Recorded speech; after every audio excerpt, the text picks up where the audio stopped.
Olá, gente, boa noite. Olá. Olá, boa noite. Ana, Eliane, bem-vindas. Deixa eu virar aqui. Oi, gente, vou posicionar aqui para conversar com vocês. Oi, Jana. Oi, Raquel. Raquel, gente, minha sommelier do coração, minha professora, que eu amo de paixão. Boa noite. Daqui a pouquinho o professor Jair chegando para falar sobre caipirinhas. Eu já trouxe a minha de frutas vermelhas. Olá. Oi, Nádia, minhas aluninhas queridas aí. Oi, Alvinha. Eu estava até agora há pouco na live da Milita. Aí, terminando aqui a nossa live, eu vou pular lá pro Fernando Maluí por causa do sorteio, né? Tá rolando um sorteio bem legal lá. Bem-vindos todos, bem-vindos. Claudete e Cláudio tava comigo lá na live da Milita. Obrigada, Claudete. Papolaria, uma querida aqui de Brasília, com coisas lindas, uma artesã de mão cheia. Oi, Gui. Aí de Portugal, menina, tarde, né? E a Ingrid acordada lá em Portugal, querida. Jana, Dilma também estava comigo agora lá na live da Milita. Bem-vindas. Dilma Condessa, querida.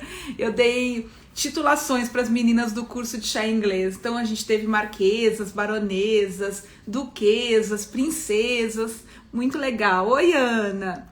Todo dia agora estamos com o professor. Bom, né? Ontem ele apareceu lá de surpresa no nosso curso de chá inglês, deu 1h30 de aula para as meninas, foi muito bom.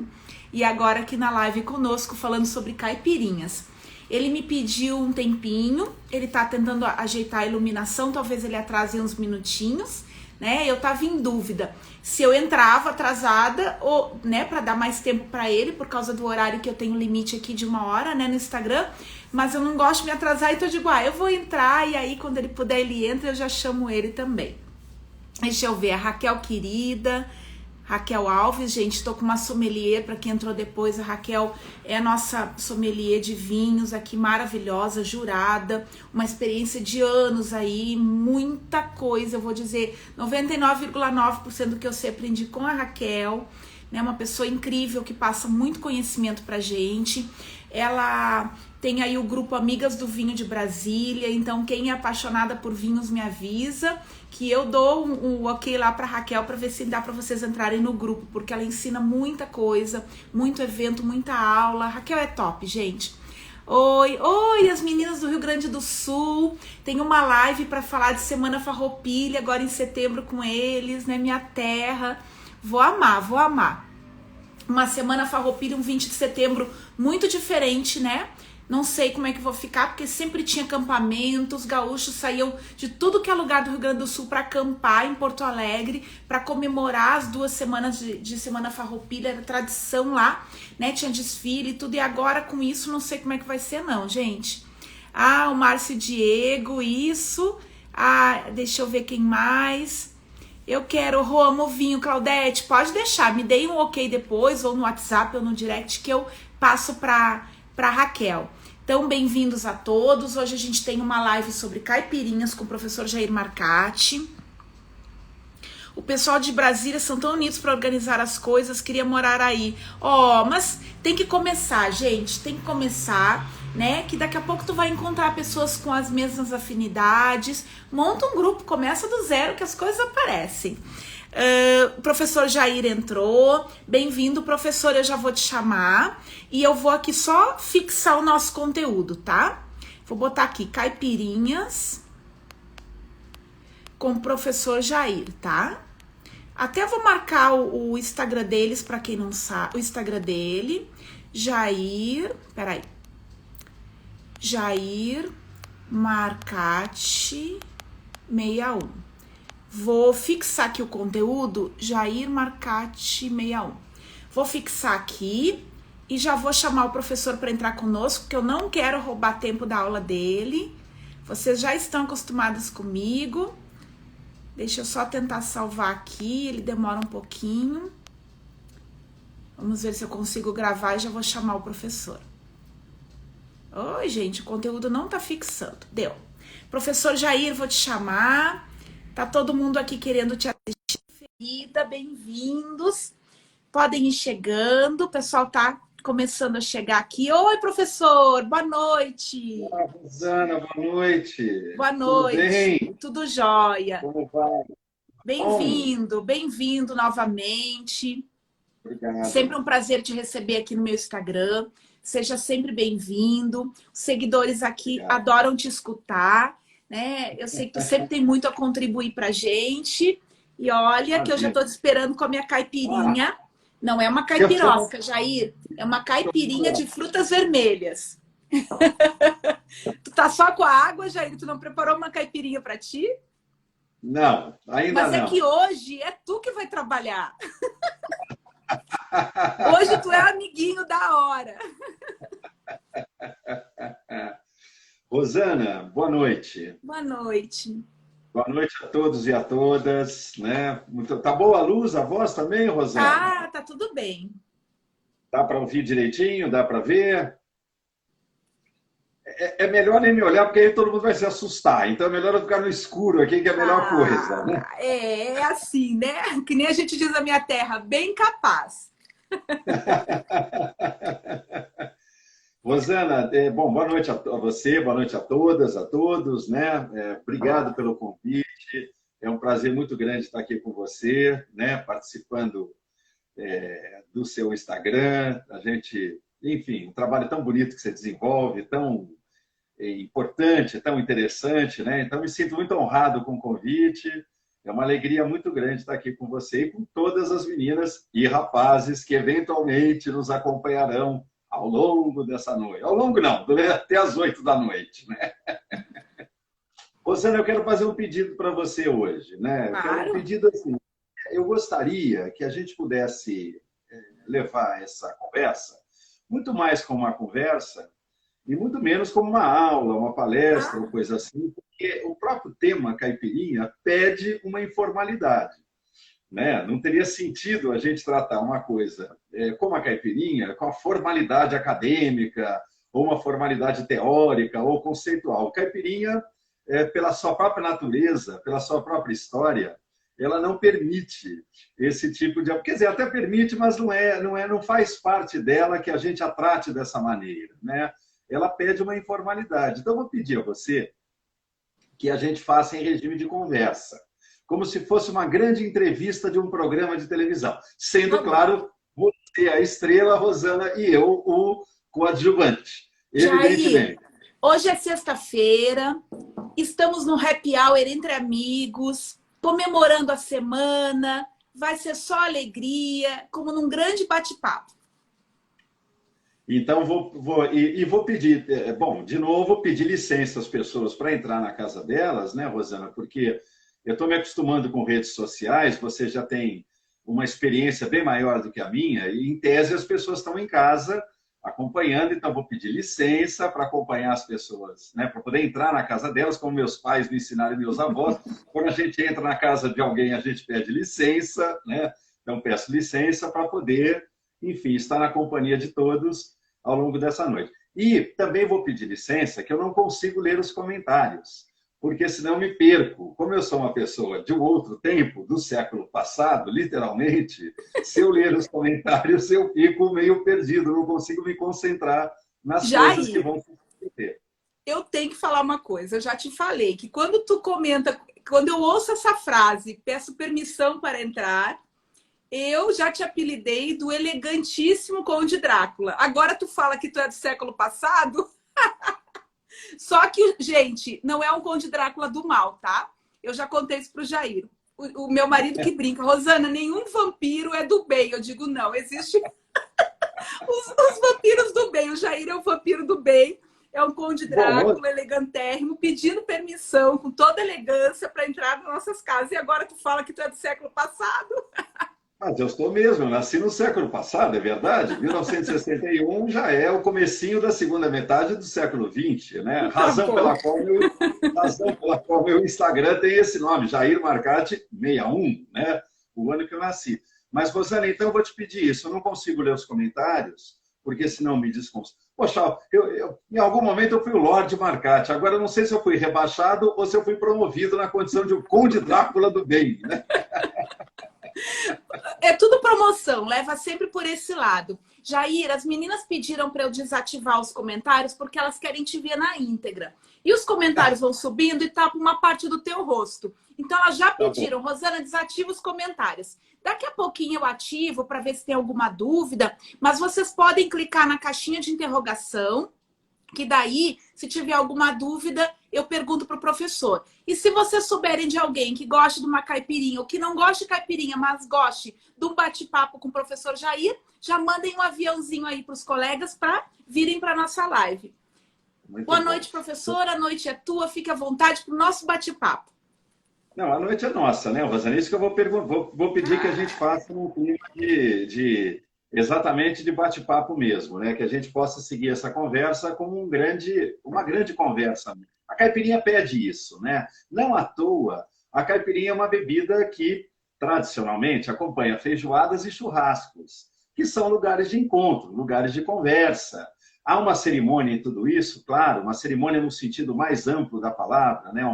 Um ritual nesses encontros. Você que é do Sul, do Rio Grande do Sul, churrasco é um encontro que tem os seus rituais, assim como a própria feijoada. E a caipirinha, em geral, se convencionou que era bebida originalmente não digo, mas podemos dizer originalmente era a bebida que acompanhava esses pratos. Ela se autonomizou desses pratos e acabou virando um drink que a gente pede no happy hour, num bar, num restaurante e por aí vai. Mas a natureza dela é promover a conversa, né? Isso é importante. Ela é o que a gente chama, de maneira muito solta no campo da sociologia, de um lubrificante social, né? As bebidas têm essa função, cada uma delas com uma característica muito específica, e a caipirinha cumpre determinadas funções como esse grande lubrificante social, ou seja, esse elemento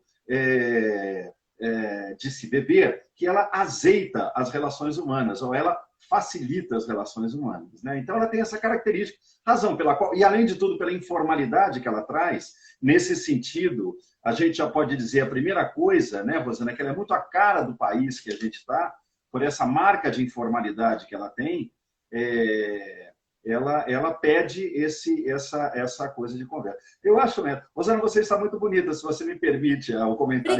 Obrigada, Lorde Jair. Muito obrigada. Lorde Marcati. Eu falo sempre, a minha sobrinha de 3 anos de idade fala, mas a princesa Rosana, cadê a princesa Rosana? Eu falei, a princesa Rosana vai aparecer aqui. Obrigada, Jair. Então é isso. Bom, a gente começa por isso. Eu acho que o interessante, Rosana, é assim, é só fazer uma brincadeira com quem está nos acompanhando, que é o seguinte, a caipirinha hoje ela é regulamentada por um decreto, em vias de se tornar patrimônio. E esse decreto regula que a caipirinha só pode ser feita de cachaça. Se esse decreto ganhar força legal, você, Rosana, corre risco de ser multada, porque você está tomando uma caipirinha de vodka. Não, Jair, de cachaça. Ah, é de cachaça mesmo? Tô tomando a verdadeira, a caipirinha, não a caipirosca. Tô tomando a caipirinha de cachaça em homenagem à nossa live. Em homenagem ao Brasil, caipirinha de cachaça, verdadeira, cachaça de batata e ainda lá do Rio Grande do Sul. Mas tem mais um detalhe. O decreto que regulamenta a caipirinha pede que ela seja feita de limão apenas. E aí há todo uma... Olha só, mas eu acho que merece. Eu acho. Não, então. E nós vamos falar sobre isso. Há uma regulamentação feita pelo governo Fernando Henrique em 2 oportunidades e depois sacramentada pelo governo Lula. Quer dizer, a caipirinha chegou ao Planalto Central brasileiro, chegou aos, vamos dizer assim, aos dispositivos legais e se criou um decreto para regulamentá-la, como é feito em várias bebidas do mundo, porque isso é uma necessidade em 2 frentes, de você preparar material para buscar certificação de patrimônio. É uma conversa bacana da gente ter mais para frente. Algumas bebidas têm essa certificação, em alguns drinks. É importante que tenha num sentido identitário, num sentido antropológico e num sentido comercial. Isso facilita, inclusive, a colocação de um determinado produto no comércio internacional. Há uma certa, quase unanimidade, eu poderia dizer, Rosana, de que a caipirinha tem uma possibilidade muito grande de ter uma carreira internacional muito interessante, né? A Associação Internacional de Bartenders, né, que é uma associação reconhecida no mundo inteiro, entende a caipirinha um dos mais gostosos drinks contemporâneos, né? E na relação dos 80, a caipirinha figura entre os 12 mais. Olha que interessante. Que legal. Dos drinks contemporâneos. Então, ela já tem uma chancela internacional muito importante. A mais importante é a Associação Internacional, que cuida dessa área de drinks, né? De bartenders, de barmans, vamos dizer assim, que é a Associação Internacional de Bartenders. Ela entende que a caipirinha pode ter um sucesso internacional muito grande. Esse sucesso vai depender de algumas coisas, inclusive desse decreto, dessa certificação por ela. Mas isso a gente trata mais para frente, se houver algum interesse mais direto nisso. A caipirinha tem uma coisa muito engraçada, né? As bebidas, as comidas, na verdade, Rosana, falar para uma mestra da mesa posta como você é quase covardia isso, né? Mas assim, as comidas são formas de apresentação de um país. A culinária é uma maneira de um país se apresentar, de um país, ou de uma região do país, ou de uma cidade, ou de um estado. Quer dizer, a comida, como a gente sempre comenta aqui, ela não é só uma coisa para se matar a fome, ela é muito mais que isso. Ela carrega elementos simbólicos muito grandes, que a gente pode fazer várias leituras. Uma leitura médica, uma leitura nutricional, uma leitura sociológica, histórica, antropológica, de receitas, culinária e por aí vai. A comida reúne muitas coisas. A culinária, melhor, reúne muitas coisas. A gastronomia. E na gastronomia entra tudo, Rosana. Entra as entradas, os quitutes, entra os pratos salgados, os doces, os bolos, os acompanhamentos e, claro, as bebidas. Países criam, além de comidas salgadas, comidas doces, criam formas de servir café, né? Eles criam também bebidas. Então, isso tudo é um cartão de apresentação. Os países se apresentam pela sua gastronomia. Ou, dito de uma outra maneira, a gastronomia é uma forma muito encantadora e muito bonita e muito convidativa a um país se mostrar como ele é. Como um país se mostra, né? Como é que a gente pode dizer assim, eu conheço a França, eu conheço a Itália, eu conheço a Alemanha, eu conheço o Brasil? Como a gente pode dizer isso?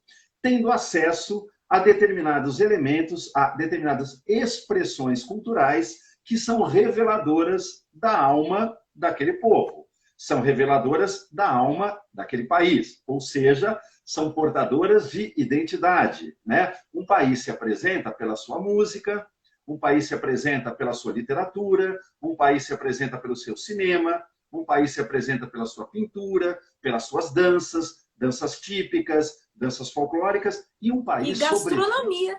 Isso que eu ia terminar. E um país, sobretudo, Rosana, se apresenta pelo seu grande cartão de visita, que é a gastronomia. Muito bem. O que a gastronomia envolve? Envolve tudo. Entradas, acepipes, preparadores de apetite, toda a parte salgada, toda a parte doce, complementos de refeição, modos de fazer café, sobremesas e suas bebidas, né? E as bebidas conseguem carregar a cara desses países. E cada país, na verdade, ao longo da história, inventou uma bebida que lhe confere identidade e, ao mesmo tempo, que mostra a sua cara. Então, a gente pode dizer assim, a Escócia tem o whisky, né? Como grande, vamos dizer assim, veículo identitário, como cartão de visita da cara inglesa nas bebidas alcoólicas. O México tem a tequila, né? Os russos, os poloneses têm a vodka, ou vodka, eles gostam de chamar, eles usam um artigo masculino, ou vodka, incrível, né? Os franceses têm o conhaque, né? Eles fermentam a uva e depois a destilam, fazendo virar aquela uva fermentada, o vinho, um conhaque. Enfim, países têm o vinho do Porto, no caso português, e por aí vai. A cerveja, né? A cerveja Alemanha, Irlanda. Alemanha, Irlanda, República Tcheca, e os próprios vinhos, na verdade, com uvas específicas de cada região, a cepa de uvas francesas, a cepa de uva italiana, as cepas de uvas espanholas, as cepas de uvas portuguesas, as cepas de uva da Califórnia, as cepas de uva brasileira, por aí vai, né? Tudo isso. Os licores também, né, Rosana? A gente sempre esquece dos licores, mas os licores são muito reveladores da identidade de um país. Toda a ordem de licores portugueses, espanhóis ou brasileiros, embora pareçam coisas muito parecidas, eles são feitos com frutas completamente diferentes, com caldas completamente diferentes e com pontos de infusão completamente diferentes. No caso brasileiro, a gente criou uma aguardente sensacional chamada cachaça. Bom, primeira coisa para esclarecer as pessoas, é importante. Aguardente, embora seja muitas vezes sinônimo de cachaça, ela não é só sinônimo de cachaça. Aguardente é um sinônimo de todos os destilados, Rosana Piva. Por quê? Isso é importante. Por quê? Pelo seguinte, as bebidas se dividem, as bebidas alcoólicas, em dois grandes grupos. As bebidas podem ser fermentadas ou destiladas, né? As fermentadas, vamos pegar as duas mais famosas, as cervejas e o vinho, têm como característica básica um certo tipo de sabor e uma certa dosagem de teor alcoólico muito determinada. Elas não ultrapassam 13, 13,5%, 13, 13,5 graus GL, é o que está nos rótulos de bebida, são os graus Gay-Lussac. É o nome do químico francês que criou esse indicativo, esse indicador de concentração alcoólica por litro de uma determinada bebida, que é internacionalmente reconhecido como padrão para você poder calibrar dosagens alcoólicas de bebidas. Muito bem. Os destilados têm uma outra característica. Os destilados têm um sabor mais acentuado e um teor alcoólico maior. Em geral, flutuando de 25, 26 até 45 graus GL, até 45% de concentração de álcool para cada litro de bebida, digamos assim. Hoje isso é regulado internacionalmente, Rosana. Antigamente, não. Que a bebida que talvez tenha chegado ao maior teor alcoólico da história, no século XIX, foi o mítico absinto, que chegava até a ter 95, 96, 94 graus. Nossa. Uma coisa muito poderosa. Hoje há uma regulamentação internacional, por conta de tratados comerciais internacionais, que regula a concentração de teor alcoólico numa bebida. Então, os destilados vão de 25, 26 até 45 graus GL. Claro, é possível que a gente encontre um alambique em algum lugar, ou alguém que ainda produza absinto no interior da França, que faz de uma maneira artesanal e que não respeita essa regulamentação porque não quer vender. Então, continua trazendo essa concentração de álcool muito grande. Bom, mas por que eu estou dizendo isso? Porque quanto maior o teor alcoólico de uma bebida e gosto mais proeminente, mais ela, em tese, arde quando a gente toma, porque ela é mais forte. Razão pela qual essas bebidas, que no fundo são líquidas, e você pode fazer um paralelo com águas, ganharam os nomes de águas que ardem, águas ardentes, aguardente. A gente sempre associava a cachaça mesmo, pelo menos eu. É um sinônimo, na verdade, né? É um sinônimo. Todo mundo acaba associando como sinônimo porque ficou, vou tomar aquela aguardente da terra.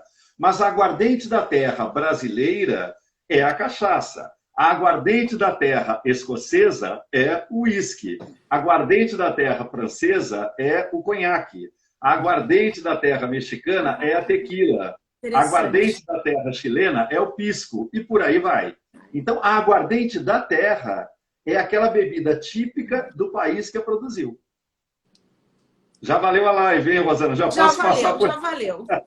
Valeu para a vida. Como a gente está no Brasil, a gente fala aguardente da terra, imediatamente a cachaça. E aí, como a gente está aqui mesmo, deixa para aguardente da terra para lá, a gente só se refere a ela como aguardente.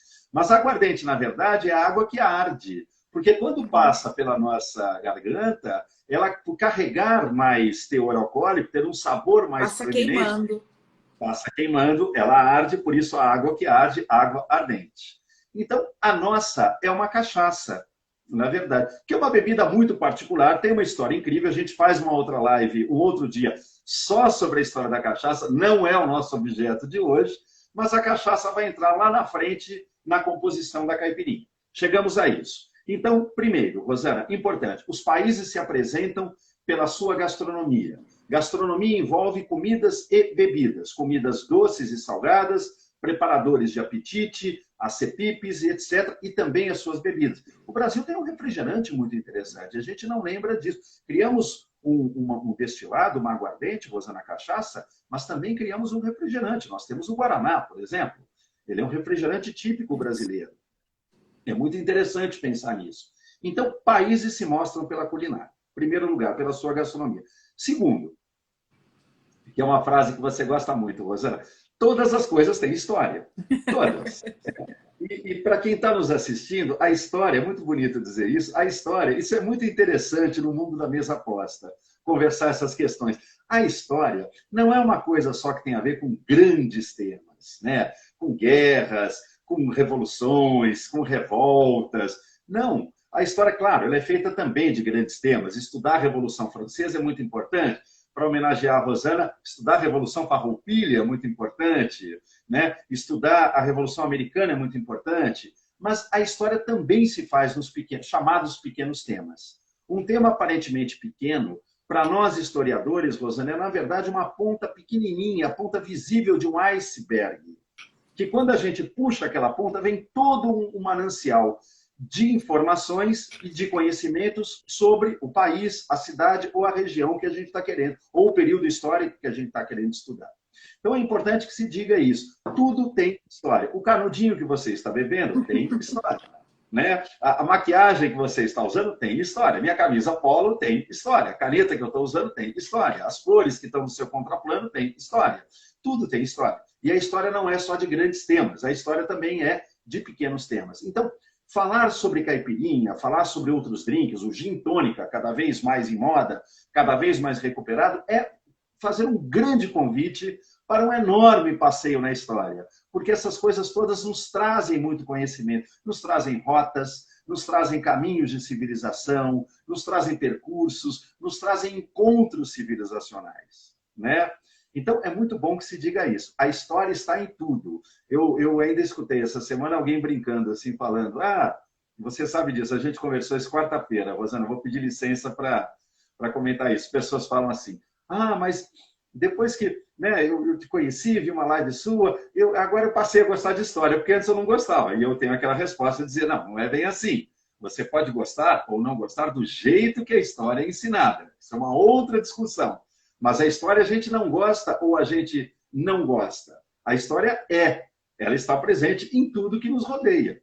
Né? Nos livros, nos cadernos, na maquiagem, no batom, num sapato, numa meia, num vestido, num adereço, numa bijuteria, numa joia, ela está presente em tudo, porque tudo aquilo tem história. Com as comidas e com as bebidas não é diferente. Essas coisas também têm muita história. Muito bem. E a terceira coisa como introdução, Rosana, é a história do saber e do sabor, que é muito importante. Né? Essas palavras têm a mesma raiz, eu vou falar isso novamente, eu acho importante dizer isso, frisar, e uma coisa, elas têm saber e sabor têm a mesma raiz. Quanto mais eu saboreio uma coisa, mais eu preciso saber dela. E quanto mais eu sei uma coisa, ela melhora o sabor daquilo que eu tenho. Conhecer um prato, uma sobremesa, uma entrada, né? Conhecer a história da caponata, por exemplo, conhecer a história da sardella, da alicella, para pegar acepipes italianos, melhora o sabor. Né? E saborear essas coisas necessariamente pedem que essas histórias sejam contadas. De onde veio a caponata? De onde veio os molhos que a gente chama dos molhos italianos? Qual é a origem do pesto? Né? Qual é a origem do puttanesca, por exemplo? Né? Brincamos ontem sobre a coisa do bife à parmegiana, por exemplo. Né? De onde vêm essas histórias? Os nomes dos queijos. Então, tudo traz história. Seja na Europa, seja na América Latina, na América do Sul, tudo traz história. Seja no Brasil, tudo, na verdade, traz história. Bom, a caipirinha. Muito bem. Feitas as grandes introduções, vamos à caipirinha. Por que ela traz a cara do Brasil? Bom, 3 elementos a constituem originalmente, né? A cachaça, o limão e o açúcar. A caipirinha começa lá no século XIX como um remédio, na verdade. Um elemento para curar a gripe. Há todo um folclore em cima dela que, na verdade, seria um remédio para poder resolver os problemas da gripe espanhola. Olha o paralelo com Eu ia questões te que vivem. perguntar isso. Eu ia te perguntar se a cachaça, como outras bebidas, também foi criada para curar. Então eu ia te perguntar isso aí. Que bom que tu já falou, porque dentro, Jair, da nutrição, tu estava falando que o alimento, né? O alimento, ele tem muito mais propriedades do que só ser colocado à mesa para alimentar.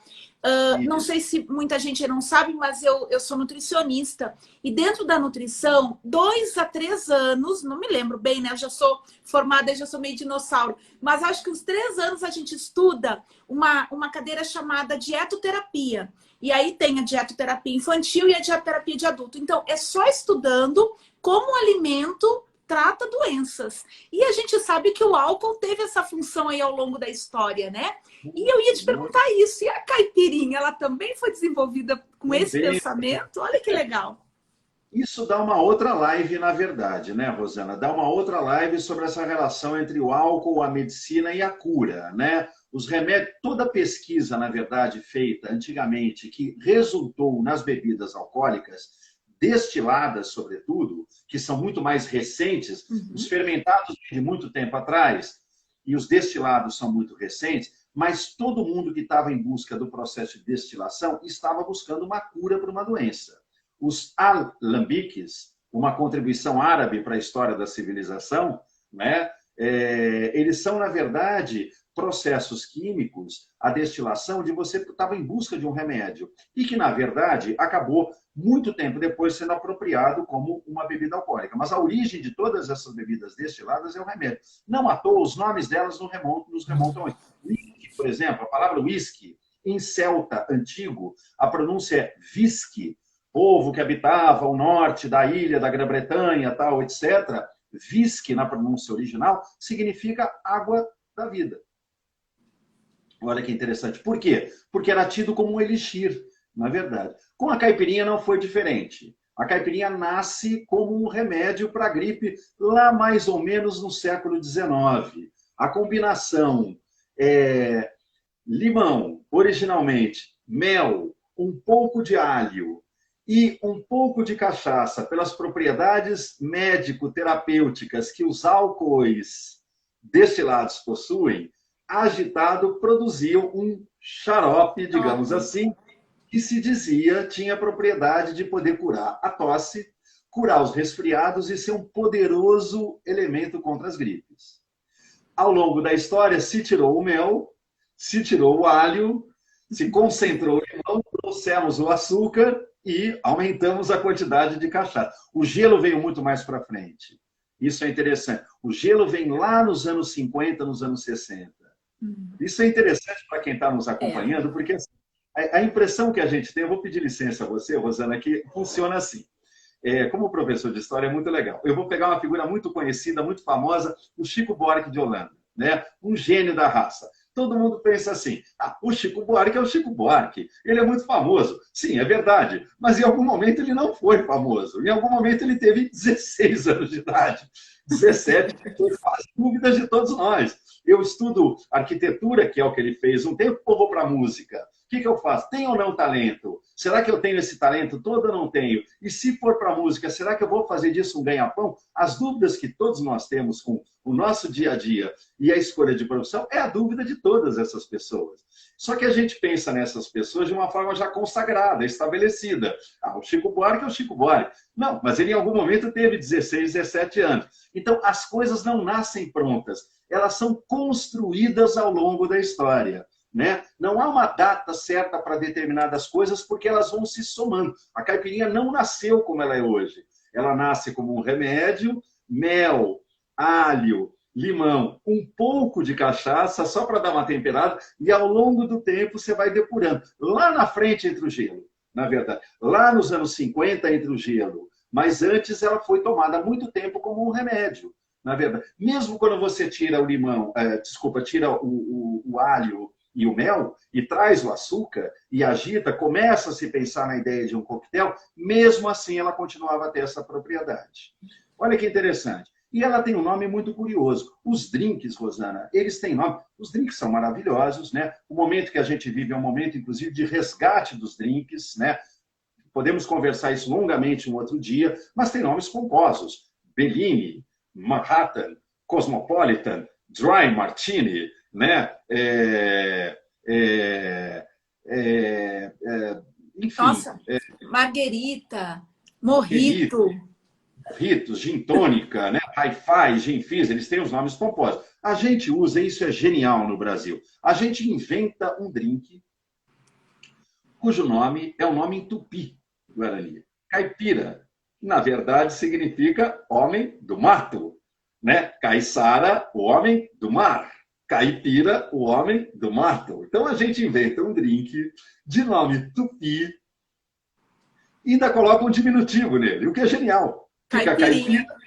caipirinha. A Caipirinha. gente mas olha que interessante, Rosana, olha que operação linguística sofisticada. A gente põe nós colocamos um diminutivo da língua portuguesa numa palavra tupi. Como a gente está acostumado, a gente não nota. Não, a Mas gente não raciocina, né? É a gente automático. Exatamente. A operação é muito sofisticada, essa operação. Só um país genial seria capaz de fazer isso. Você trazer o nome Tupi-Guarani, caipira, homem do mato, até em referência à entidade protetora da mata, caipora, vem daí essas coisas todas, e coloca um sufixo, inho, um diminutivo. Nenhum drink tem nome diminutivo. Nenhum drink, não pode. Eles são pomposos. A gente põe um diminutivo, não para diminuir a qualidade da bebida, mas para dar carinho naquilo que a gente vai tomar. E a própria palavra carinho já é um diminutivo muito carinhoso da palavra caro. Rosana é uma pessoa cara para mim. Né?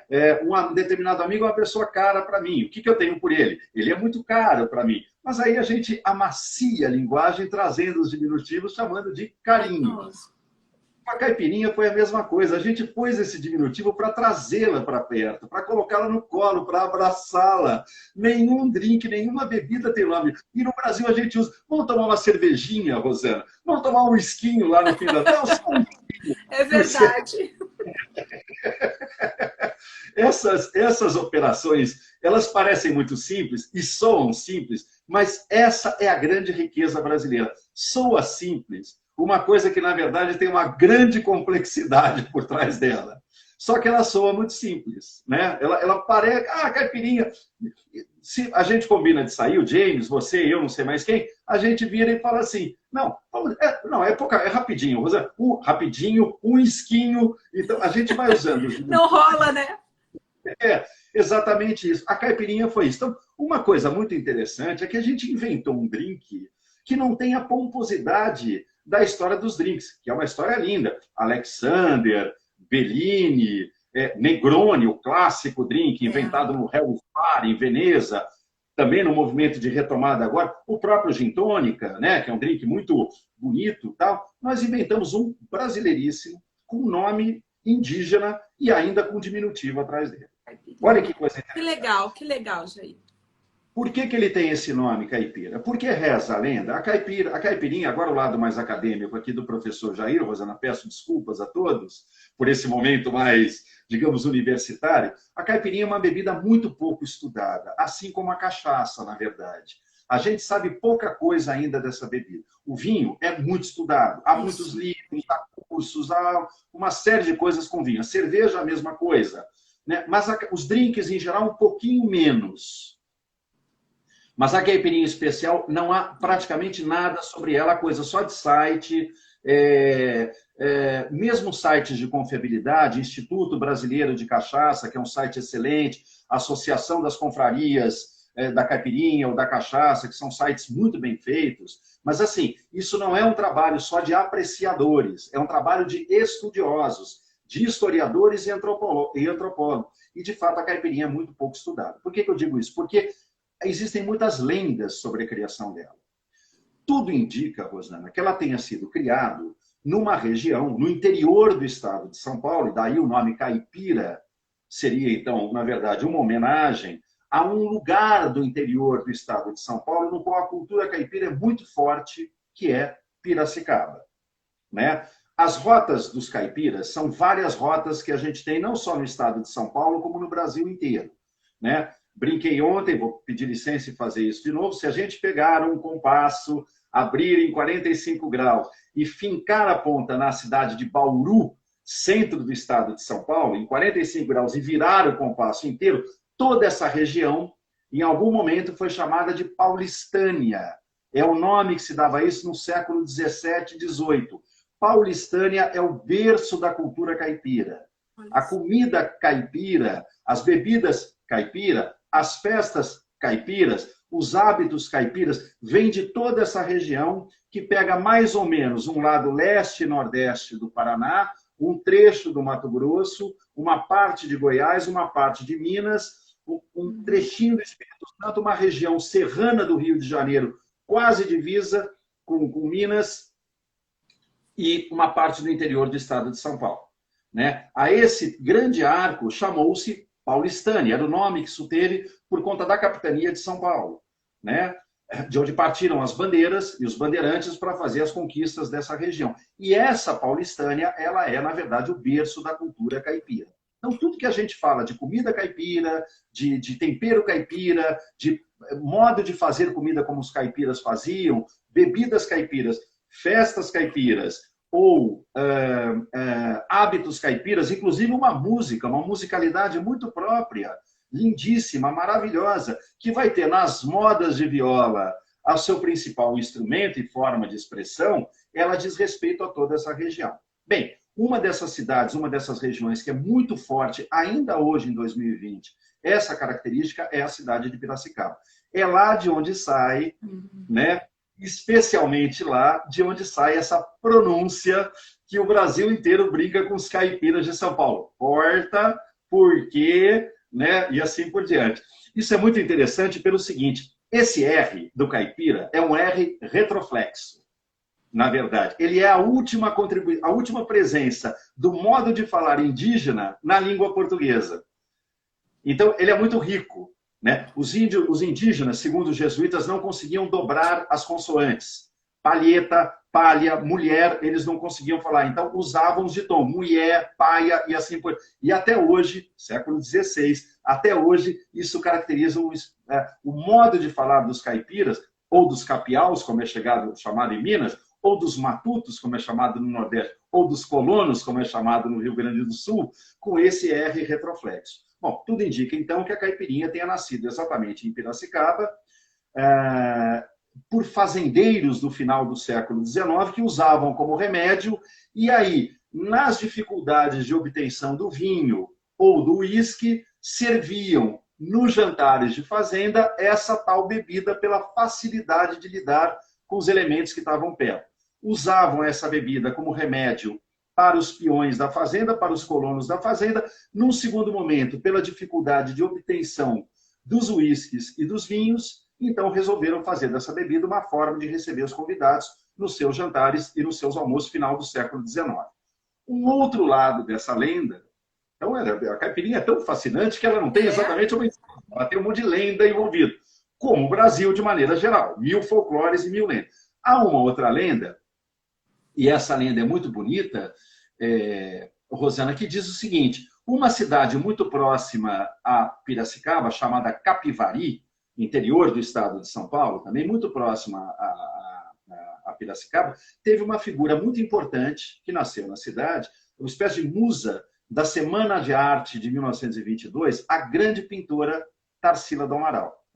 E uma das lendas é que a Tarsila servia na sua fazenda em Capivari esta bebida como sinônimo de brasilidade. Como ela estava em busca de uma pintura brasileira, ela se recusava a tomar vinhos, porque isso seria, na verdade, ser colonizada por uma bebida de fora. E ela entendeu, observando os hábitos locais, dessa junção do limão com a cachaça, com o açúcar, que aquele então seria o caminho de uma bebida brasileira. Ela passa a celebrar isso, recebe as pessoas na sua fazenda. Tarsila do Amaral era uma mulher de uma elite cafeeira muito importante, dona de terra, etc., mas, mais do que isso, Rosana, ela leva esse hábito para a Europa. Quando vai fazer seus cursos de pintura e quando vai encantar a Europa inteira com as suas pinturas, ela leva esse hábito para receber os amigos com quem ela se relacionava em terras parisienses. Importava do Brasil o limão, o açúcar e a cachaça, que na entrada da alfândega conseguiram um truque que aparecia como produto de higiene pessoal, asséptico, álcool, e com isso fazia, nas feijoadas famosas que ela promovia, na sua casa em Paris, teria oferecido para o grande pintor Pablo Picasso, que, reza a lenda, teria ficado absolutamente alucinado com o gosto da caipirinha. E nunca mais quis beber outra coisa a não ser a tal da caipirinha brasileira. Voltando ao Brasil, Tarsila do Amaral faz parte desse movimento da Semana de 1922, a Semana de Arte Moderna, Mário de Andrade, Oswald de Andrade, Menotti Del Pique, a Vila Lobos, Manuel Bandeira, Tarsila do Amaral, Anita Malfatti, essa gente toda que, de uma certa maneira, vai revolucionar a estética brasileira e praticamente a estética da América do Sul inteira, num certo sentido, e adotam, como estão em busca do Brasil, estão buscando, coisa que a gente conversa muito, Rosana Piva, se livrar de uma fluência estrangeira nas artes plásticas, na literatura e na música, e afirmar uma brasilidade, eles então escolhem fazer, bom, a gente precisa também, além da pintura, além da literatura e além da música, precisamos eleger uma bebida. E aí a caipirinha vira a bebida da Semana de Arte de 22, dos modernistas, como símbolo absoluto de brasilidade. Então, legal. Lendas... Você está gostando, Rosana Pio? Não, eu estou adorando e estou pensando assim, como não tem, né, um livro, quanta coisa para explorar. Olha o que tu já contou aí, né, nesses minutos. E se pegar as cachaças, né, de cada região do Brasil, dá um livro imenso. Porque tem até cachaça de butiá, como eu mostrei ali na minha live, né? Então, cada região tem a sua cachaça que pode explorar. Olha quanta riqueza de informação. Não, você tem toda a razão. E a população não sabe, né, Jair? Você tem toda a razão nisso. Eu fico angustiado e ansioso com essa questão que você traz. Vamos falar sobre a mesa aposta. Me lembre disso. É muito importante isso que você está dizendo, pelo seguinte, a maior... As rotas turísticas europeias de vinho, sobretudo na França e na Itália, tem na Europa inteira, né? Assim como tem na Califórnia, assim como tem na Serra Gaúcha, no Rio Grande do Sul, seu tão querido Rio Grande do Sul. Mas essas rotas de vinho, de turismo de vinho, o enoturismo, como chamar, sobretudo na Itália e na França, é o maior ticket médio que um turista gasta no mundo. O maior gasto, segundo os estudos da Organização Mundial do Turismo, o maior gasto per capita por pessoa de turista é nas rotas de vinho, nas enorotas, nas rotas turísticas de vinho. Bom, muito bem, nós temos um vinho de excelente qualidade. O Rio Grande do Sul está na frente nessa questão, graças a Deus. Fazemos bons vinhos tintos, bons vinhos brancos e excelentes espumantes. Exato. Outras rotas a gente poderia organizar também. As rotas da cachaça e rotas de caipirinha, isso que eu estou contando, né? Se é de Capivari para Piracicaba, na cultura rural paulista, né? No sentido de um roteiro caipira, no qual a cachaça faz parte, a caipirinha faz parte, isso é uma rota turística maravilhosa a ser explorada, assim como as rotas da cachaça, né? Olha, Nordeste, Centro-Oeste, Minas Gerais, Sudeste, Paraty, Paraná, Rio Grande, a cachaça no Brasil inteiro, com características peculiares, por conta da terra, do terroir e das madeiras que fazem o processo de envelhecimento, que alimentam os barris, que fazem os processos de envelhecimento, né? Cachaça envelhecida em umbu, em jacarandá, em carvalho mesmo, e por aí vai. Isso poderia alimentar, Rosana, uma indústria turística absolutamente maravilhosa, porque, insisto, isso é muito interessante. Se o vinho é uma bebida mitológica, mítica, o sangue de Cristo, né? Para dizer o mínimo, bebida de Baco, bebida de Dionísio, a cachaça, assim como a caipirinha, tem uma outra coisa. Ela traz a informação, ela não tem a... Assim, quando a gente abre um dicionário, tá lá, cachaça, né? Você abre um dicionário, um bom dicionário da língua portuguesa, tá escrito uísque, por exemplo. Tá bom. Aí você vê uísque, um destilado que vem, blá, blá, blá, sinônimos. Não tem nenhum. Uísque é uísque. Tá bom. Você abre chama conhaque, aí abre lá o verbete conhaque. Conhaque, destilado que vem da... Blá, blá, blá, sinônimos. Não tem nenhum. Aí você abre cachaça, destilado feito da cana-de-açúcar, sinônimos. Até onde eu contei, Rosana, 450 sinônimos. Nossa, olha a riqueza disso. Não, e todos eles muito engraçados e muito carinhosos. Pinga. Aquela que matou... aquela que matou o guarda, água que passarinho não bebe, xixi de virgem, cobertor de pobre. Tem umas, inclusive, muito discutíveis, né? Como essa, por exemplo. Né? Aquela que matou o guarda, arranca-toco, amansa-burro, amansa-corno. Tem todo um folclore sobre a cachaça. Ou seja, ela em si, e aquilo que resultou dela, o drink caipirinha, ela traz uma marca do humor, da informalidade e do brincar. Ela não tem a seriedade do uísque, e isso não é negativo. Isso é um Não, outro isso é jeito. bom. É. Claro. E Jair, tu comentando sobre essa parte do turismo, né, em cachaçarias, que a gente deveria explorar, não vem só a cachaça junto. Geralmente uma cachaçaria, ela traz a culinária, que acompanha, que é nossa, ela traz panelas de ferro, panelas de barro, ela traz uma decoração, ela traz o artesanato na garrafa, em tudo, né? Nos copinhos. Então, isso é muito legal de explorar, porque não é só a bebida, é tudo que ela envolve dentro do país da gente. Rosana, os rótulos das garrafas tradicionais de cachaça, tentou-se em algum momento, uma determinada marca de cachaça, se livrar dessa pecha popular da cachaça e virar, como diria minha mãe, uma cachaça metida besta, digamos assim. Trifiltrou, colocou um rótulo parecendo vodka, tal, um fiasco. Não deu certo. Porque o charme da cachaça é isso, né? A cachaça precisa ser feita naquelas garrafas de tubaína antigas, o rótulo precisa ser poluído, na verdade, todo colorido, cheio de imagens gráficas de brincadeira, etc. Porque é da natureza. Olha, Rosana, qualquer dia a gente fala, aquelas surpresas do Jair, eu nem me lembrava disso. Eu trabalhei muito promovendo a cachaça e a caipirinha em algumas associações, inclusive de produtores de cachaça, para a colocação da cachaça. Enfim, trabalhei com algumas associações em algum momento. É muito interessante você ver isso, de que a demanda de cachaça, sobretudo fora do Brasil, digamos assim, é claro, por uma bebida de qualidade, é importante que se note isso, por algum controle na feitura para a gente não ter esses alambiques de fundo de quintal, que você não tem, você como nutricionista sabe disso, pode comprometer, inclusive, a saúde das pessoas. Guardado uma certa regra e formalização para fazê-los dentro de um determinado processo químico, digamos assim, esse folclore é que é, na verdade, desculpa a expressão, Rosana, o valor agregado da cachaça e o valor agregado da caipirinha. Não adianta tentar fazer da caipirinha um drink fino. Ele é aberto, como o Brasil, absolutamente solto e informal. Porque, olha que interessante, a caipirinha, ela dialoga com tudo. A riqueza dela é que, embora ela comece com limão, ela é aberta para dialogar com grande parte das frutas. E ela pede que as próprias frutas brasileiras façam parte dela. Em que pese as caipirinhas de frutas vermelhas, framboesa, morango serem uma delícia, e são mesmo. Mas as caipirinhas, por exemplo, mais pedidas hoje são de jabuticaba. Eu fui buscar essa estatística hoje à tarde. Jabuticaba, caju e seriguela.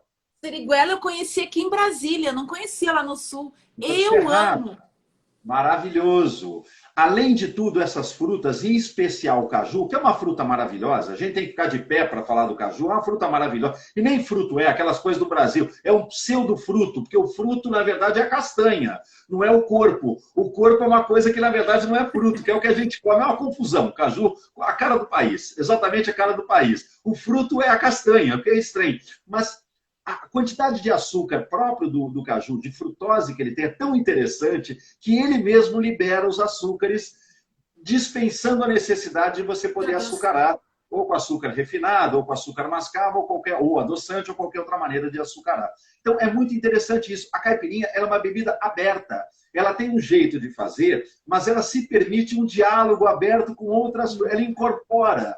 Como o Brasil incorporou culturas, como o Brasil incorporou pratos, como o Brasil incorporou outros povos, na verdade, a caipirinha, nesse sentido, também é a nossa cara, também é a nossa tradução, porque ela se permite um diálogo com outras frutas. A gente pode colocar tangerina, bergamota, mexerica, pode colocar 3 tipos de limão, podemos acrescentar a isso uma fruta vermelha, 3 frutas vermelhas, um morango e uma tangerina e um limão para ficar. E ele é colorido. Bom, os drinks têm essa característica, eles são muito bonitos. A estética dos drinks é maravilhosa, né?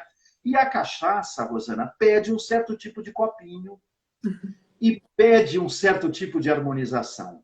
Para quem trabalha com mesa aposta, a gente teria aqui um caminho muito interessante em termos de investimento profissional para pensar nessas possibilidades de harmonização da cachaça e da caipirinha. Então, veja, ela é informal, ela tem o nome Tupi, acrescido de um diminutivo, está ligada à festa e a grandes encontros, feijoada, happy hours, churrascos. Churrasco, Ela praia. Ela está associada a essa possibilidade de abertura de você trazer não só o limão, mas trazer outras contribuições que fazem dela cada vez melhor. Seja uva, seja morango, seja jabuticaba, seja um caju, siriguela, as várias formas de tangerina, ela é aberta, cabe, não é um problema isso para ela, como se a gente fosse alterar a formulação de um drink mais tradicional, viria alguém e diria, não faça isso, porque o drink é desse jeito e tal. Ok, mas a caipirinha, pela sua própria história, pelo seu próprio jeito de ser, por ser exatamente a cara e a identidade do país, ela se permite esse trânsito simbólico com outras referências culinárias, com abacaxi, com tangerinas e por aí vai. Isso é de uma riqueza estonteante. Impressionante. Jair, deixa eu te pedir licença. A gente já chegou a 1 hora de live. Eu gostaria, se tu pudesse só voltar para finalizar esse despedir, pode ser? Porque senão Podemos a gente... Pode? A gente pode voltar? Podemos fazer em 15 minutos, combinado? Tá, gente, vou finalizar aqui, que eu só tenho 2 minutinhos. Aí a gente retorna com o professor para ele finalizar a linha de raciocínio de 15 minutinhos ou mais, se ele quiser. E aí a gente se despede, tá bom? Eu vou finalizar aqui, salvar e a gente volta, tá, professor? Eu desligo e espero você entrar no ar de novo. Eu vou entrar ao vivo novamente. Tá bom. Tá Obrigado, bom, gente, Rosana. já voltamos, tá? Para o professor poder finalizar e se despedir. Voltem aí. Beijo. Já volto. Até já. Obrigada, professor.